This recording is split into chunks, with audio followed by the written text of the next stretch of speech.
The Morning Drive podcast from Double T 97.3 is presented by Cantex Roofing and Construction. I'm Mike Hebert, owner of Cantex Roofing and Construction. Every day is game day, and we'll get it right when it comes to your roofing, construction, windows, and mirrors. Call Cantex Roofing and Construction today. Together, we are one serving you. Delicious. There's not a whole lot of negative today, Jamie. Okay, that's good. So I think today for is, a Monday, you'll take that. Right, absolutely. Get the week started off right and all those kinds of things.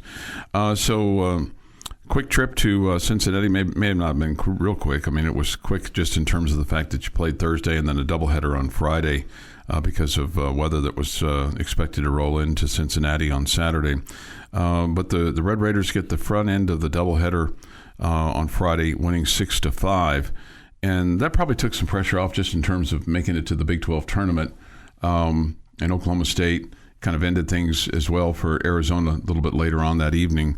But, man, where do you – I guess you start on the mound with Donovan Becerra and what he did for you and just his pitching performance. But it wasn't just him. It was three others as well.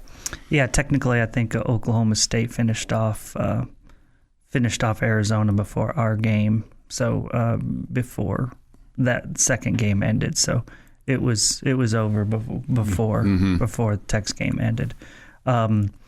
Becerra was terrific, and I thought that since he's moved into that weekend role, a guy that had struggled throughout the course of the year and really hadn't been put in really any key situations. I think he's pitched his best baseball since he's been put in the in the tougher role, and good for him for rising to the challenge. But he gets his first Division I win on Friday afternoon, whatever, and he definitely was a major reason that you won that game. So it was great to see him step up when the team really needed him. 3 hits is what he allowed, 3 runs, all of them earned, just walked 2 and struck out 4. And then following him, Johnny Lowe and Logan Addison, but then Connor Schaus coming in and pitching 2 innings and then getting another save for him after what he was doing at the plate was just another Connor Schaus performance, right? You're just getting used to these kinds of things. Yeah, he's become really key for that bullpen right now. I mean, maybe throwing as well as anybody. And then, what he did at the plate. I mean, he went 3 for 4 with an RBI. And, of course, you had the home runs from Caden Ferraro and Robin Villeneuve, who hadn't homered in quite some time, going back to, I think, St. Patrick's Day. I think he's finally getting healthy again. Yeah, and sounds just from the standpoint of kind of what he did, he went 3 for 5 on the day. But those two are, have been, lack of a better term, for the last 3 weeks to a month, quiet. And it's, the length and depth in your lineup has been, it's felt dramatically different. And those two both swung it well this weekend. So hopefully, or last weekend, I should say. So hopefully that means that those two have kind of turned the corner because, we all know you got an uphill climb here in the Big 12 tournament. But with the offense that you have, if you get back to swinging it like you were previously, you give yourself a chance for some upsets, and that's what you're hoping at this point. Yeah, just see what you can do to move on. And next up for the Red Raiders will be tomorrow. It's a quick turnaround. Any idea or thought? And you may excuse me, you may know or speculate on the starting pitcher for tomorrow. Johnny Lowe. Okay, we'll go tomorrow. Okay. So it's basically a bullpen day. And you take on BYU, a team that Tech beat on May the 7th, 2-1, so not that long ago, then lost that Friday game 12-3. These games were here in Lubbock, and then won the Saturday game 15-11 over BYU. Is this a good matchup for you? I think it's good enough. I've told you guys how I like the new format, and so it being the 12th seed, you're not playing the top seed early on. Mm-hmm. You get a chance to get your feet wet and have some, hopefully competitive games. You're playing the 9 seed, so it's not like it's just this dominant team, and you won the series against them, and I think you have to feel like you have a good shot. Yeah. Yeah, and then the winner of that game would advance to then on Wednesday, where Baylor would be the opponent. So maybe a chance to win a couple of games and then kind of see if you've got momentum going on your end. Yeah, a chance is the right way to say it. Yeah, I think you give yourself a shot, right? And who knows what's going to happen? It's one game, and then if you struggle out of the gates or whatever, then it's over. So you got to come ready to play, and somebody is of these first 2 days is going to come through this and feeling good about themselves, and hey, we're a hot team. And now what happens when you go take on those top 6 that are well rested and didn't play on Tuesday and Wednesday? It's a different deal, but somebody's going to come through it and thinking, hey, okay, we got a shot now. We're rolling. We're playing well. This other team, they've been sitting around for days, and that's not normal for baseball. So that's not beneficial for them. We're the hot team. So I think if you're the Red Raiders, you're saying, why not us? Sure. The other game that will be tomorrow will be the 10 seed Utah against the 11 seed Kansas State, and then the winner of that game will face TCU. And then kind of moving forward. I guess the surprise of all this, of the Big 12 regular season, is Arizona not making the Big 12 tournament after a team that was expected to do very, very well. And it may be injuries. They played in Omaha last year. Yeah. So to not even make the conference tournament, obviously a huge disappointment. They graduated a lot of guys. They had some injuries, but yeah, so I mean that would be a big surprise. Yeah. What's some other surprises for you from the conference season?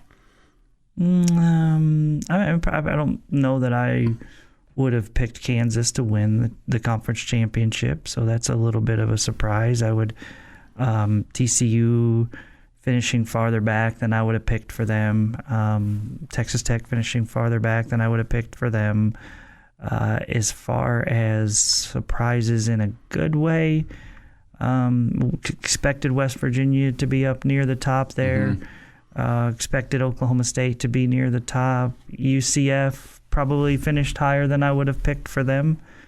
So, yeah, I would say Kansas and Arizona are the two positive, negative, biggest surprises. Yeah. Okay. We'll have baseball for you tomorrow from Surprise, Arizona in the Big 12 tournament as Texas Tech takes on BYU. It's 4 o'clock their time, 6 o'clock our time, with balls and strikes at 6:30 here in Lubbock on Double T 97.3. This is the Morning Drive podcast from Double T 97.3, presented by Cantex Roofing and Construction. Today is Monday, May the 18th. With this day in sports history, here is Jeff McGuire. Starting in 1956, Mickey Mantle hits home runs from both sides of the plate for a record third time. Might want to watch that guy. Think he's going to be pretty good. I think so. Fast forward to 1990. Wow. No kidding. Well, it'd be no different than going from 90 to today. Right, no, you're right. Yeah, I mean, no. We didn't start that far back today.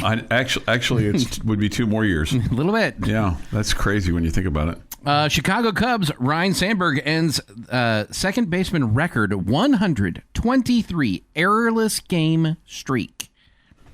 A second baseman to go 123 games without an error is insane. Pretty impressive.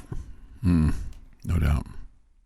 2004, Arizona Diamondbacks Randy Johnson becomes the 16th pitcher to throw a perfecto.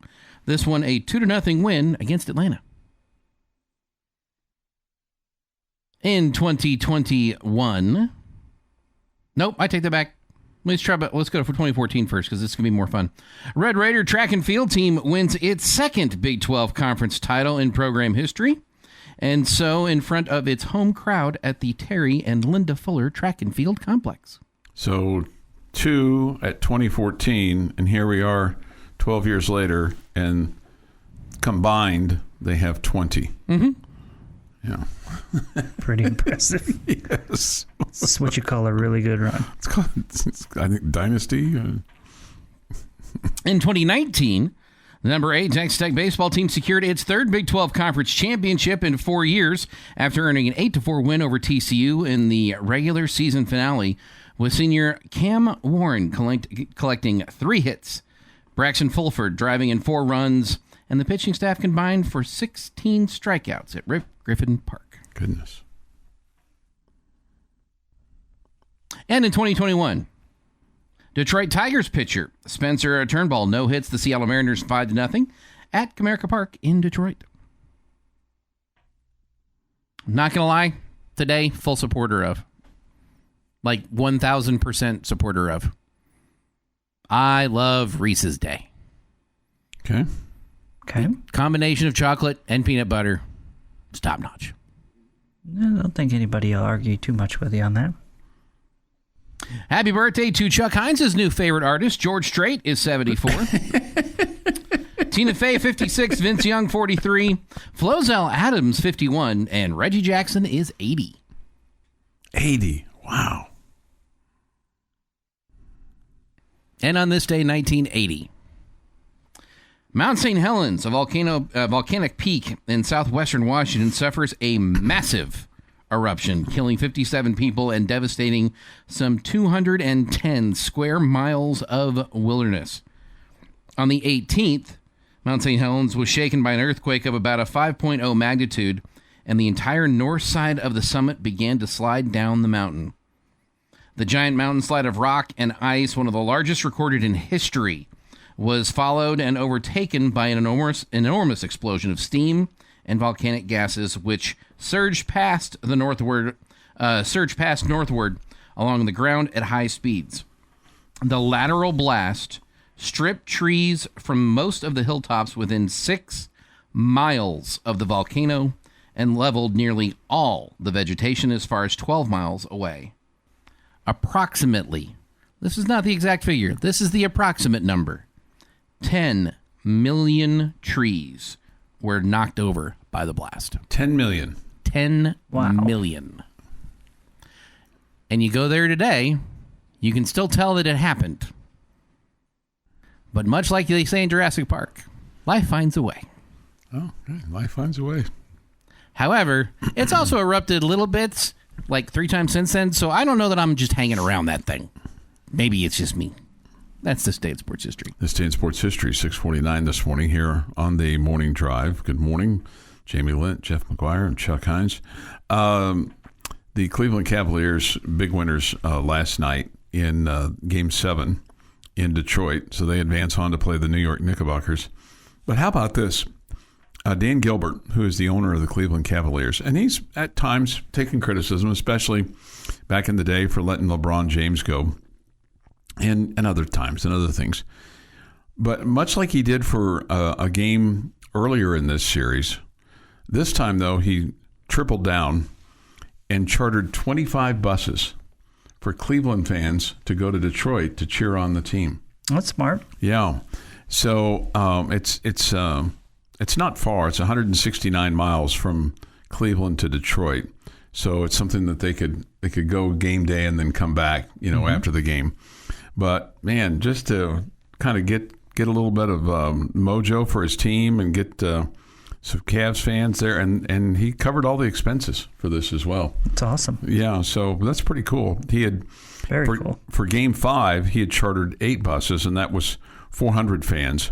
So you get, I guess, figure, 50, 50 fans a bus. So it's well over 1,000 fans that you had to make a little bit of a difference. The fans were seated near the Cleveland bench, and chants of "Let's Go Cavs" was heard throughout the game as Cleveland won the ball game. Sounds like he got a good return on his investment. Yeah, absolutely. And so now they advance to the Eastern Conference Finals.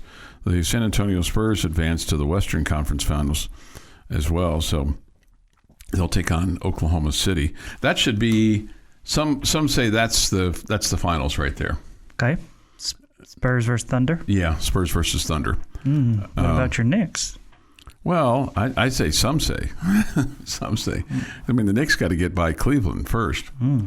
And James Harden and company and all that they have. I mean, I'm not going to do deep dives into the NBA. I'll let others do that. But I'm rooting for the Knicks. I mean, I think it'd be fun to see the Knicks play either San Antonio or Oklahoma City. I think I'd prefer San Antonio just from the standpoint that they've kind of rebuilt themselves, from the glory days, it's a new team, and it's amazing what happens when you get top two draft picks. Absolutely, but still, you gotta put it together. You can have the best ingredients in the world, and you still have to mix it up and make it.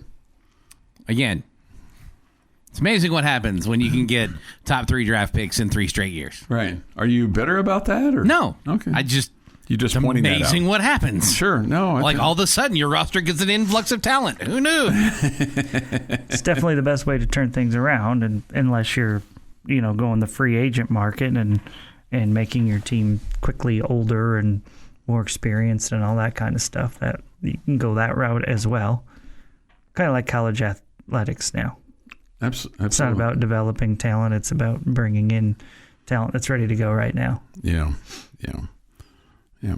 The Philadelphia Phillies are turning things around. They sure are, man. They are on a tear. They are now 14-4 under, 15-4 under Don Mattingly. Or since he came back, he did not coach or manage on Saturday because his son was getting a PhD, and so he had missed 2 previous graduations, and he said, I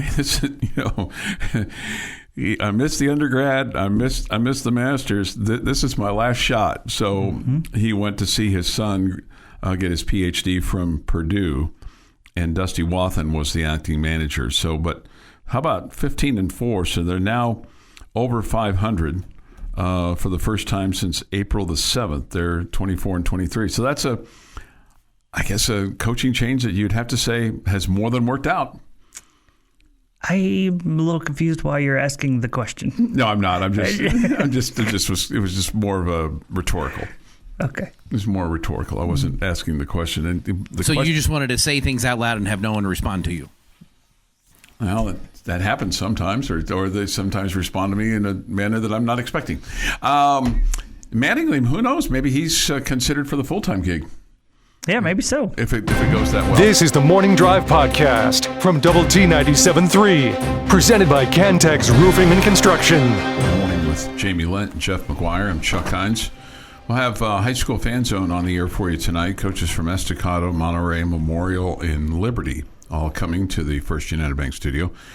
I really appreciate the coaches coming in and being here and bringing their student athletes with them of the various sports. I do too. Otherwise, it's just Randy talking for 10 minutes. Well, and that's hard to do.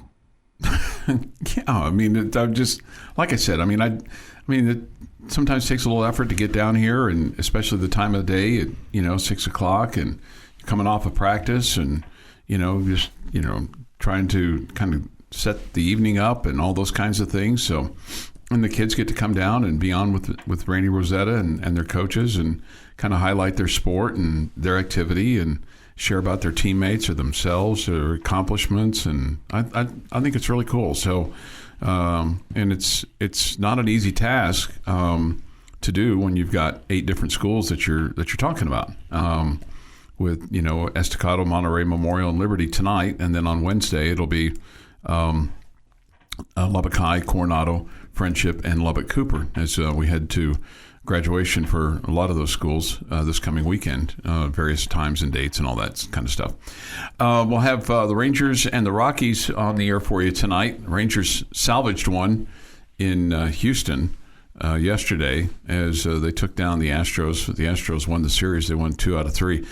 Jeff, I did not realize that Jared Sandler had such a bad taste in his mouth over Houston. I mean, he struggles to say the name of the town.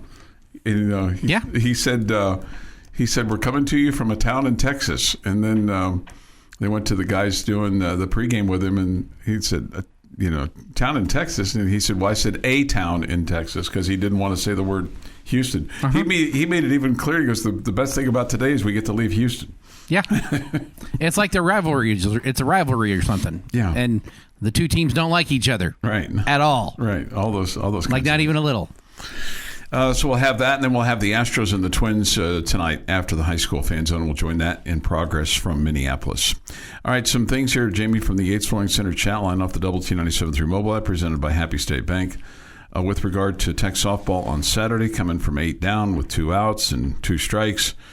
couple of different times. That was much more meaningful than the Insight Bowl. Yeah, I guess in the grand scheme of things, in terms of what was at stake, because at stake was an Insight Bowl. You weren't going to play another game after that. Yeah, no question. So at stake was, going. I was speaking to more, which was more. Oh yeah. More improbable, not which one was more important. And I think that's kind of depends on how the perspective that you look at it. Somebody says the victory over Arkansas in the NCAA tournament. That was the one that Jeff mentioned. I think. So that was, 15 or 16 with 5.5-ish minutes left to go in the game, right? Yeah. Not as impressive as down to your last strike 3 times. Yeah, you're down to your last strike. Yeah, you're down to your last strike, down 8. Yeah. Down 8. Not down to your last strike, 1, down a right. run. Yeah. Down 8. It's not like somebody could hit a home run and tie it. There's no such thing as an 8-run home run. Also, no such thing as a 15-point shot. Right. Absolutely. I felt that softball's comeback was right up there with the Crabtree catch in 08. That hadn't even come into my mind. That was a come from behind. And that was improbable as well. Marquis says Tech versus Minnesota by far still. We get this. To me, the Saturday comeback reminded me of the Bills' comeback from, I believe it was 35-3 in the playoffs to beat the Oilers. Yeah, that was an NFL game. That was a game that seemingly looked to be over. Somebody wanted to know, was there an ESPN predictor when we were down to the last strike? I'm sure it was 99.9%. I haven't gone back and looked at it, but I'm sure that there was. Mm-hmm. It may have been 100%. Might have been. This question or this comment, would you all like to see the run rule go away, especially for postseason play? As great as the comeback was, we would have never gotten to witness it if they had taken the 8-run lead in the 6th. And 640 is misleading because I wonder how many of those teams didn't get the full opportunity to try. The beauty of baseball and softball was that you had 27 and 21 outs respectively, and it wasn't out until the last out is recorded. What's your thought on the run rule for postseason play? I like the run rule. I like it in postseason play. Okay. Yep. The odds of having happen what happened make it really fun and really exciting, but think of all the other 640 times. Yeah. Normal. It didn't turn into really fun and turn into really exciting. Correct me if I'm wrong here, but normally in the regular year it's 10 for softball, but in postseason play it's 8. No. It's still 8. I think it's always 8. Okay. Yeah. All right. So then I was wrong. Here's a question I have for you that's a difference between baseball and softball. Do you like the fact that players get to leave the game and then get to come back in? I'm a baseball guy. In high school baseball, they have all these courtesy runner things and all that kind of stuff that just don't make a whole lot of sense to me. I get it. You want your catcher to get his gear on so you don't leave him out there running, and so you put a courtesy runner in for the catcher or what. I'm not a fan of any of that. I'm just a baseball guy, and so I'm always used to once you leave the game, you're done. Mm-hmm. And so I don't have an issue with it in softball. I don't want to, because I'm not a diehard softball guy, I don't want to sit here and go, I should be the one telling you to change your rules. Sure, yeah. That's the way they've always done it. That's the way they've always done it. I'm fine with it. Yeah. And I think that's the way that they've always done it. So it's not like it's... Yeah. But I don't think it's a bunch of new rules. I just wondered if you had... But I think it is definitely weird to see Nigel Kennedy leave the game, and then come back in as a pitcher, right? Yeah. The fact that she can get a win and to save in a game. Yeah, it's also very odd. Yes. But you know what else is odd? What? Soccer and their clock counting forward. Yeah. Their sport. It's their sport, right? Yeah. No, I totally get it. I'm totally fine with it. Yeah. So it was. It's crazy how things went down on Saturday when you're down 8-0 like that, and you come back and you just you find a way to win. And what do we say? That's what great teams do, and that's what good teams do. Is they find a way to win, and they found a way to win. And put themselves in a much, much better position, because otherwise they would have had to play that night.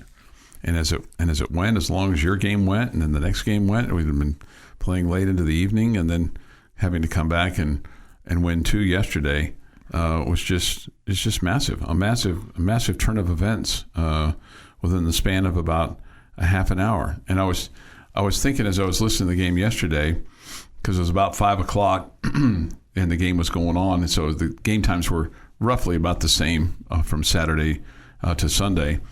And I was thinking, wow, what a difference of events things are 24 hours later, and that you're up by 8 runs and getting ready to close them out, as opposed to being down 8-0 and having to figure out, okay, we got to get everybody kind of rested, recalibrated, get them fed, everybody kind of get fresh unis on and get ready to go, and kind of just dust this one off, because you lose this game, you lose the night game, and your season is Gonzalez.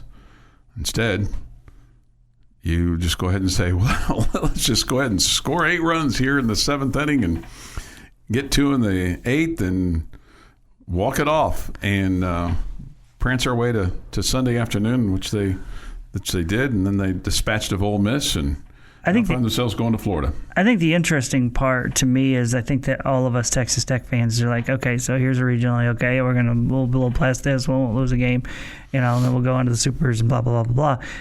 And the softball team showed us, hey, it's not that easy. Okay, okay, it's not that easy. Mm-hmm. We're going to make this really exciting for you, okay? It's not that easy. This isn't just ho-hum regional, okay? Yeah. It's going to be tough. We're going to play a good team or a couple good teams. So, it's not that easy. They sure did make it exciting. It's hard to win. The Morning Drive podcast from Double T 97.3 is presented by Cantex Roofing and Construction. Jamie's question of the day on Double T 97.3 is brought to you by Connecticut of West Texas. All right, gentlemen, we're talking Red Raider football. And today's question of the day, assuming you believe the Red Raiders will be in the Big 12 championship game, I want you to give me, in order, the top 3 contenders to be the foes for the Red Raiders in that Big 12 title game. Number 1 being the one you think is the most likely. Okay. Well, that's a long ways away, but it'll be here before we know it. Kind of one of those. That's kind of how it always works, right? It's like, wow, that's a long ways away, and then boom, we'll be sitting here. It'll be Thanksgiving weekend, and we're like, okay, you're getting ready for the Big 12 championship game. I think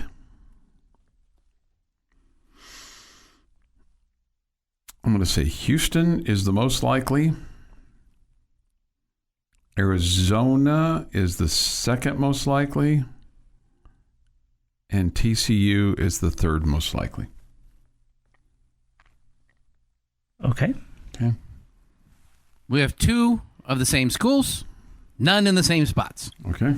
Arizona 1, BYU 2, U of H 3.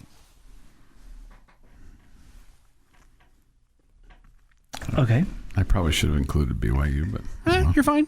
I'll take BYU at number 1. Mm-hmm. I will take Arizona State at number 2. Mm-hmm. And I'm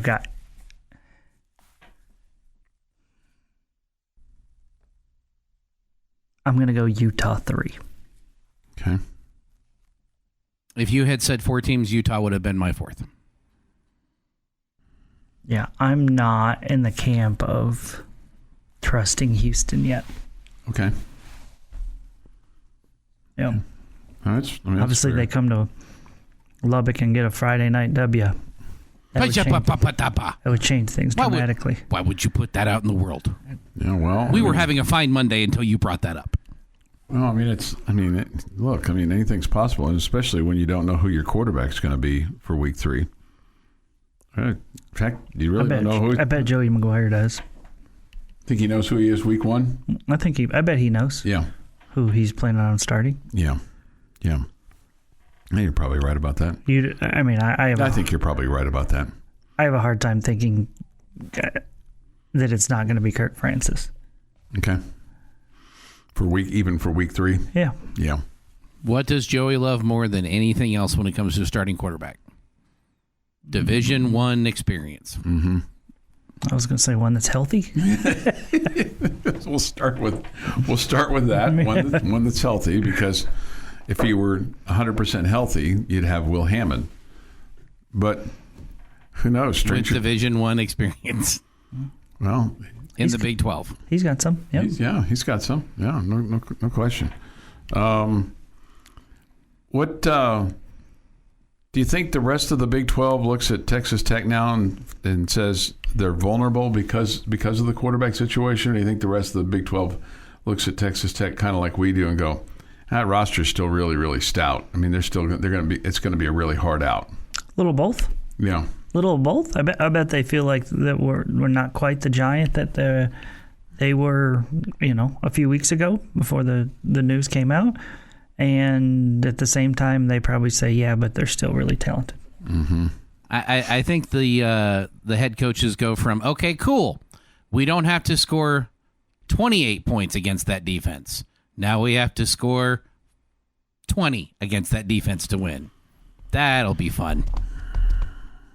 But it's not a defense that's coming back entirely intact. I mean, I realize that you've added a lot of really good players and you've spent a lot of money to beef up your defense, but you still have to get them to play together and perform together, which, it's not just a given. I mean, it takes some time to be able to do that. And I'm sure they're efforting and trying to do that as much as they can, but you still don't know. I think the thing that's kind of interesting about this year is the fact that you've got a Big 12 game 3 games in as opposed to 4 games in.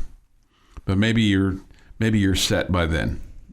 Maybe you feel like that 2 games is enough of an exhibition. I mean, look at the NFL now. You're playing divisional games week 1 and have for quite some time. Yeah, that feels like that's been that way forever. For a long time, yeah. I mean, I don't know that you would ever want to start off with a Big 12 game, but who knows? You might see that at some point in time, especially if you could have a Big 12 big money game and Lichtenberg, for all I know, if they paid you enough money. I mean, also keep in mind it's a little bit different. You can be 0-6 in your division and still win your division in the NFL. Mm-hmm. You can go 11-7 and still win. Right. 11-6. I'm sorry, and still win your division. Yeah. And this person points out on the 8 Flooring Center chat line, and it's absolutely correct. But getting teams to play together seems to be Joey's specialty. It does seem to be something he has a knack of. And some would say, well, you got really good players, so they should be able to play really good together. But sometimes that's a little harder than it looks. He also recognizes a really good jacket. I think there's a lot of things about Coach McGuire that make him a good coach. I think that's definitely one of them. Mm-hmm. I don't know what is, what's the specialty or the key one, but I think that's one of them. Yeah. Mm-hmm. BYU, Utah, Kansas State, only because they don't play us. BYU or Utah. Okay. Mm-hmm. Okay. I mean, that's K-State seems like the forgotten team. They're making some sense there on the chat line, and that's weird for them. Yeah, I mean, they've got a new coach, and Utah's got a new coach, although it kind of feels like the Utah new coach, is they hired from within and promoted from within. Yeah. So maybe less disruption than what K-State is going through with Colin Klein as their new head coach.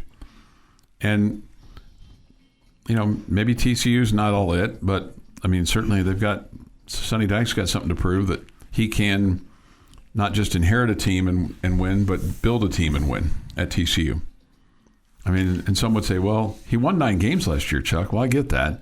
But they were 5-4 in the conference, and I think they have higher expectations than that. But, of course, everybody has higher expectations than that, even Oklahoma State and Colorado, who finished at the bottom of the Big 12. Your daily dose of sports and fun. This is the Morning Drive Podcast from Double T 97.3, presented by Cantex Roofing and Construction. Good morning with Jamie Lent and Jeff McGuire. I'm Chuck Heinz.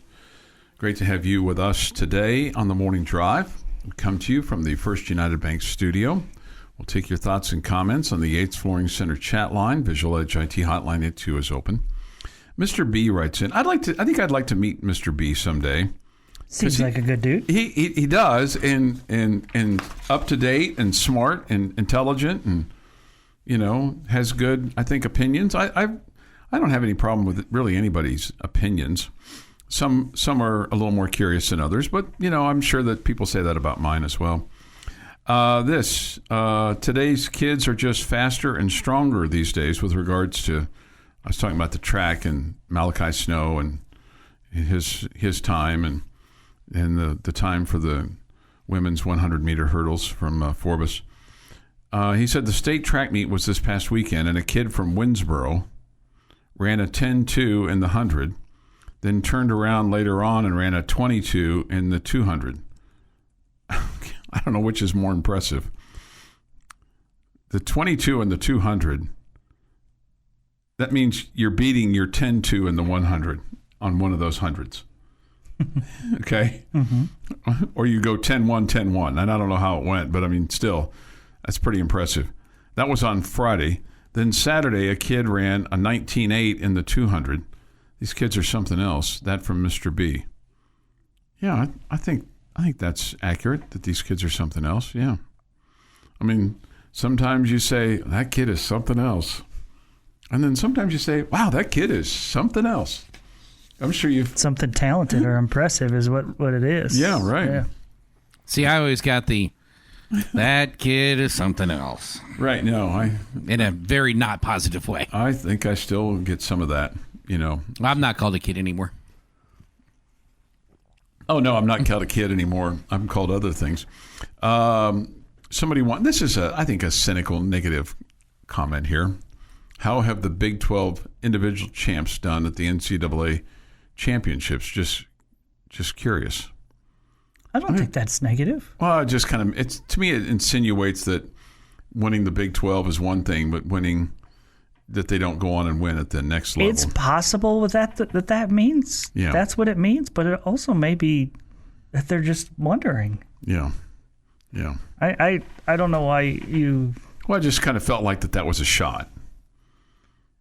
Okay. I think it's possible, but I don't think I would jump to that. Looking at this person's history, yeah, I don't think it was a shot. You don't? Okay. I think it was an honest question. Okay. All right. Yeah. Okay. All right. Well, come on, choose joy, Chuck. I'm going to. They've taken the new home shot, but that's the only shot they've taken in all their history, and that's kind of like rite of passage around here. Yeah, it's like on a tee for everybody. That's low hanging fruit. I mean, you guys got to learn to be more creative than that, right? Let's see. All right, I wanted to get to this and get your take on this. This is Texas Tech's quarterback, Brendon Sorsby. Okay. The latest, and this comes from Ross Dellinger, who is a national college football writer. He posted on X, I believe this is on Friday, that Brendon Sorsby's attorneys have requested to the NCAA an expedited resolution to reinstating his eligibility over sports gambling allegations and informing the association that a legal challenge is imminent. There's a couple things here that just stood out to me. First of all, I'm not aware of the fact that he's ever been declared ineligible by the NCAA. I mean, he has stepped away from football. Mm-hmm. It's one, you can, I guess, presume that. It's not like Texas Tech has announced. They announced that he had stepped away from football. They announced that he had made the decision to seek help. And we presume that he's going to have some kind of suspension or ineligibility or something, some kind of punishment. I guess it's possible that the NCAA could have told that to Texas Tech and we wouldn't know about that. But I'm with you in saying we haven't heard that. And then I guess the other thing is that we want to know what you think is basically what's our punishment so that we can sue you. in essence, right? So we can go to court and fight it. Okay. So basically, I mean, I love that. And instead of just saying, that's generally what people do, like if they get into a car accident or something like that, or break an arm, tripping over somebody's stuff at the grocery store or whatever, you slip and fall or whatever. I'm going to sue you. I guess the more polite way of saying that is, sir, a legal challenge is imminent if we don't resolve this. Okay. Fair enough. A legal challenge is imminent. So this legal team for Mr. Sorsby includes Jeffrey Kessler, who is well known to the NCAA because he was involved in the House, which is the name of a person, the swimmer, versus NCAA settlement, which is kind of where we've landed here with this payment of athletes, although they don't call it payments per se, but that's what it is. So we're not even a month away. We're coming up on it. It was April 27th when Tech made that announcement about Sorsby. And then ESPN at the same time started reporting on the, quote, thousands of bets that he made online. And then the allegation that he bet on his team, Indiana, in 2022. We're not aware, at least I'm not aware of any other time that he, quote, bet on his own team. We've not heard anything on that. That doesn't mean that it didn't happen. All right. So let me ask this question. I'm with you, Chuck. I have not heard that either. Let's just throw out there that NCAA put some sort of suspension. A year, 6 games, 4 games, 2 games. Doesn't matter. So then there's legal action. Mm-hmm. Because he hasn't been declared ineligible, and there's legal action which is going to put a hold on it anyway. You're Texas Tech. Do you run the risk of playing him week 1 if there's a possibility that he could become ineligible and you have to forfeit those games? I think it's resolved before, but I would say no. I mean, I wouldn't want him playing if you're going to have to forfeit the game. I mean, why would you do that to the rest of the team? And why would you do that to your opportunity? Yeah, I think it's a good question. I think Chuck's point that I think it'll be resolved before that, I think is true. I think Texas Tech is no way, shape, or form would they play him if they thought there was any chance that was going to happen, that he was going to get the suspension. This has been the Morning Drive Podcast, presented by Cantex Roofing and Construction. Check out our library of Double T 97.3 podcasts at doublet97.3.com.